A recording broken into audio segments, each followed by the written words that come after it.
It's interesting too because there's so much going on in WCW. We just saw a big skirmish here with some pretty talented folks, Jeez.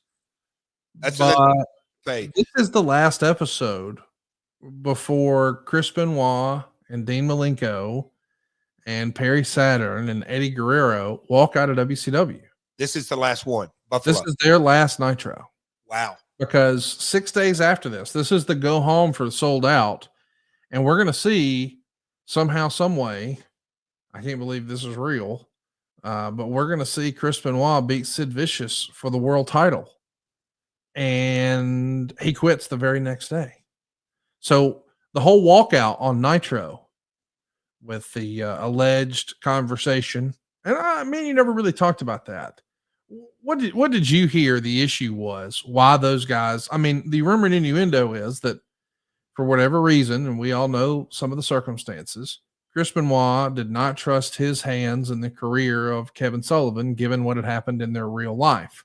But allegedly, there was some sort of comment made by Mike Graham, like, "Hey, if you had done that with my wife, I'd have your head on a stick. I wouldn't have made you champion. I wouldn't have made you champion. I'd have had your head on a stick," or something like that. Oh wow! I never. You never heard that, Mike Graham. Wow. Have you ever heard anything Mike Graham said? Oh, I have. I have, and mental health is a bitch. But no, I didn't know he said that. Hey, so when you're there, and I know we're talking about what happened a week after, but this is around the same time, and I don't know when we'll watch that episode. What do you remember hearing about the Radicalz jumping and leaving? Like, what was the scuttlebutt amongst the boys that day? The day they jumped or before? Yeah. Either or. Okay, before I just looked at it, or my assumption was I wasn't super close to any of those guys. I'd had matches with all of them, but they were very unhappy, like 90% or 95% of the rest of the roster. There was just, again, man, I've said it too many times already on this episode. There wasn't a clear direction. And even if we thought there was a clear direction, we all kind of had in our gut, oh, things are going to change any second. You're going to know this better off the top of my head, that when Russo and Ed came, how long were they in power the first time? 3 months?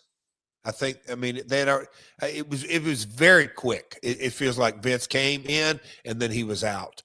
And then before that, just there was zero stability. And so when they jumped, that's what came to my mind is I'm like, damn, they were really unhappy, but they obviously had been working on plan B for quite some time, was what my assumption was.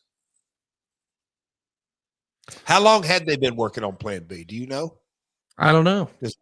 I didn't know. My gosh. Take a look at this. We're seeing Ferrara come out dressed up like Oklahoma. He's got the black denim and the black button up, and he's got OK for Oklahoma. And he's got he's making a face like he's got Bell's palsy, and he's got a black cowboy hat. And of course he's got some barbecue sauce. What is this, man? Well, and I remember back then, like, and to this day, Conrad, there will be different stories or in rings or comments or any of that kind of stuff. And I'm like, hey man, what's the ultimate payoff here? Like, where are we going with this? Ed's not a wrestler. Right. And to my knowledge, he's not going to manage any wrestlers full time. It was a parody segment to have isolated comedy, and there's no comeback here. But this kind of content, I think, has always existed in professional wrestling. Content that goes nowhere. I thought he just literally kicked Asia's ass, and now she's body slamming him on the mat. Listen, I understand what you were saying about, hey, he's not a wrestler, he's not going to manage somebody. But if he's just coming out here to get beat up and put over one of the, sort of the WCW version of China, I'm for it. It establishes her, and I'm sure not everybody was lining up. I mean, Disco once threw a fit about working with Miss Jackie. Not everybody's the consummate professional. Come drop the Intercontinental title and cover themselves in baby powder and leave with $3, $4, $5, $6 million in a hard side spinner. What was those cases y'all used to carry back? Halliburton. That's what I was looking for. Halliburton. What the hell does Medusa have on her head? Well, I don't think anybody's worried about what's on her head. They're worried about what's around her waist. That is the cruiserweight title. Yes, Medusa is the cruiserweight champion, and she just got hit in the wig with a broom. It's one of Efren's wigs there. Oh, he just broke the broom over her. Damn sure did. Oh, now he's got the belt. Oklahoma is he's the cruiserweight champion. Ed's a hell of an actor. Pretty good bump taker for not being a seasoned pro, and he's. I've always thought Ed is a talented guy. This was just one of his fine red letter days. Well, hang on now. I won't have you disparage the good goddamn name of Ed Ferrara. One of my Mount Rushmores of cruiserweight champions. Everybody knows the Mount Rushmore cruiserweight champions. Everybody. But we'll just run through it and recap. First of all, you got the innovator. Who are we kidding? It's Rey Mysterio. Was there ever a better cruiserweight champion than Rey Mysterio, Jeff? Probably not. Maybe Hoovy. But okay, well, I'll take that into consideration. But I would say if he's 1A, 1B, you got to be looking at Medusa. And now if you're going to go to 2, some would call it 3, you got to put Hornswoggle in the mix. Oh, and then last but certainly not least, Ed Ferrara. Dude, come on. Snap into a Slim Jim as we watch Macho Man.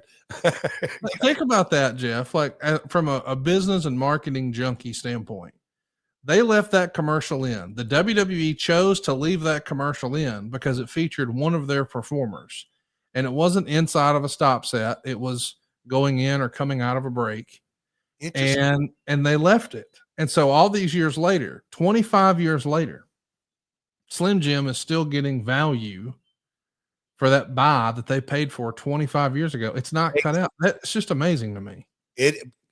And I was chuckling at I remember that spot came out, him like in a straitjacket. I didn't even put the context that you just gave it. 25 years later, that money that was spent, he's still selling Slim Jims from the grave. Yeah. Wow. It's do you crazy, have the context that Russo, you said Russo gave a speech? Oh, yeah. Let's run through it. There was a report in the newsletter that came out that said, well, here it is from the Observer. Vince called a meeting of everyone and tried to air out any problems on January 3rd and tell people if they had a problem doing anything asked of them to come to them about it, probably stemming from Bret Hart's reaction after being asked to run Sid's car over with the monster truck. The meeting seemed to go along fine for a while, although when Russo told the group he was giving the tag titles to David Flair and Crowbar because they'd been working so hard and he wanted to reward good work, it didn't go over well with anyone because of the feeling that having them as champs destroys whatever the value those belts have. At one point in the meeting, Nash started complaining about the food and the fact that they have to be at the building at 1 p.m. and can't tan or be in the gym, and the catering is so bad. He yelled at David Crockett, who was in charge of that, and it wound up with Gary Juster arguing with Kevin Nash. It was brought up about bringing weights to the building so guys could work out, but Saturn complained they couldn't get any kind of workout because they wouldn't be well equipped enough. Because so many wrestlers have injuries to body parts, there are many movements they can't do. So well-equipped gym machines are easier on the joints where they can at least get some sort of workout on that body part that they couldn't if they were just using free weights alone. For whatever reason, the meeting started falling apart at that point, and Gary Juster talked to wrestlers individually about it. Later, they went to Russo and complained they shouldn't have yelled at for having a suggestion because it was supposed to be an open forum, and Russo pretty well agreed. So it sounds like Russo was trying to make everyone happy, and it went off the rails. Were you in this meeting? What do you remember? I don't recall it, but I would imagine because this is prior to the concussion, right? Yeah, this is the week before. The week before. Maybe I was there, but boy, it did sound like it went off the rails. But anyway, that's why I was curious for you to kind of give me the 411 on it. Maybe I was there. Does it say what venue? Sometimes the venue spot, but regardless, I don't remember it.